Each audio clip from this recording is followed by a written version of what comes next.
গুনাহ করবা ভাইয়া, তোমাদের অগণিত ছেলের চেহারা দেখলে বোঝা যায় তোমরা নামাজ পড়ো না। তোমাদের চেহারা দেখলে বুঝ, তোমাদের চেহারা কালো, তোমাদের চেহারা পাষাণ, তোমরা যারা বেনামাজি তোমাদের চেহারা নির্দয়, নির্লজ্জের মতো। এই চুল ফ্যাশন না ভাইয়া, বেনামাজি তোমাদের এই চুল যেগুলো এই বড়, এগুলো কোনো ফ্যাশন নয়। পৃথিবীর কোথাও এটা কোনো গবেষণায় এটা কোনো সৌন্দর্য হিসাবে স্বীকৃতি পায় নাই। এটা এক ধরনের পরাজিত মানসিকতা, অসভ্যতা। এই জন্য ভাই সময়কে কাজে লাগাও, জিন্দেগিকে কাজে লাগাও, নাহলে আফসোস করতে হবে দুনিয়াতে। এই নারী ছবি, অস্থির দৃশ্য নিয়ে যারা জীবন কাটায়, দুনিয়াতেও তার লাঞ্ছনা হয়।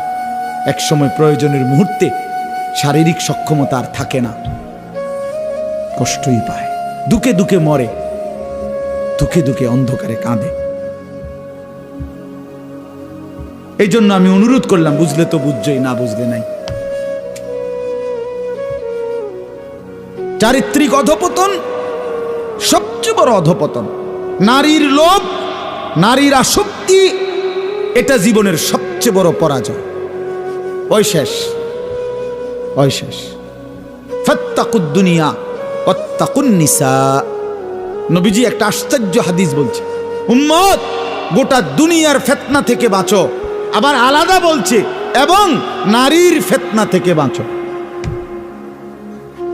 মানে গোটা দুনিয়া মিলাইয়া যতটা বড় ফিতনা, নারীর ফান্দে যদি পইরা যাও তো এটা গোটা দুনিয়ার মোকাবেলায় এটা এর চাইতে বড় ফিতনা।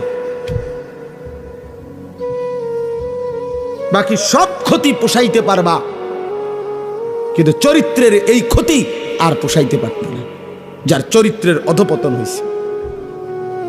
Character is lost, everything lost, everything, সব শেষ, এভরিথিং সব শেষ। তাই আল্লাহ তাআলা কোরআনুল কারীমে বলেছেন, ওয়ালা তাকরাবুজ জিনা, জিনা ব্যভিচারের কাছেও যেও না।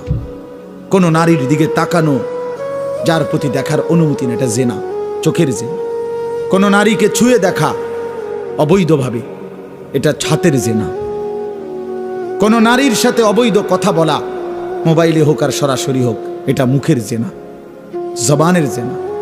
কোন নারীর উদ্দেশ্যে সামনে হেঁটে যাওয়া, পা দিয়ে এগিয়ে যাওয়া, এটা পায়ের জিনা। আল্লাহ রাসূল বলছেন, কোন নারীকে নিয়ে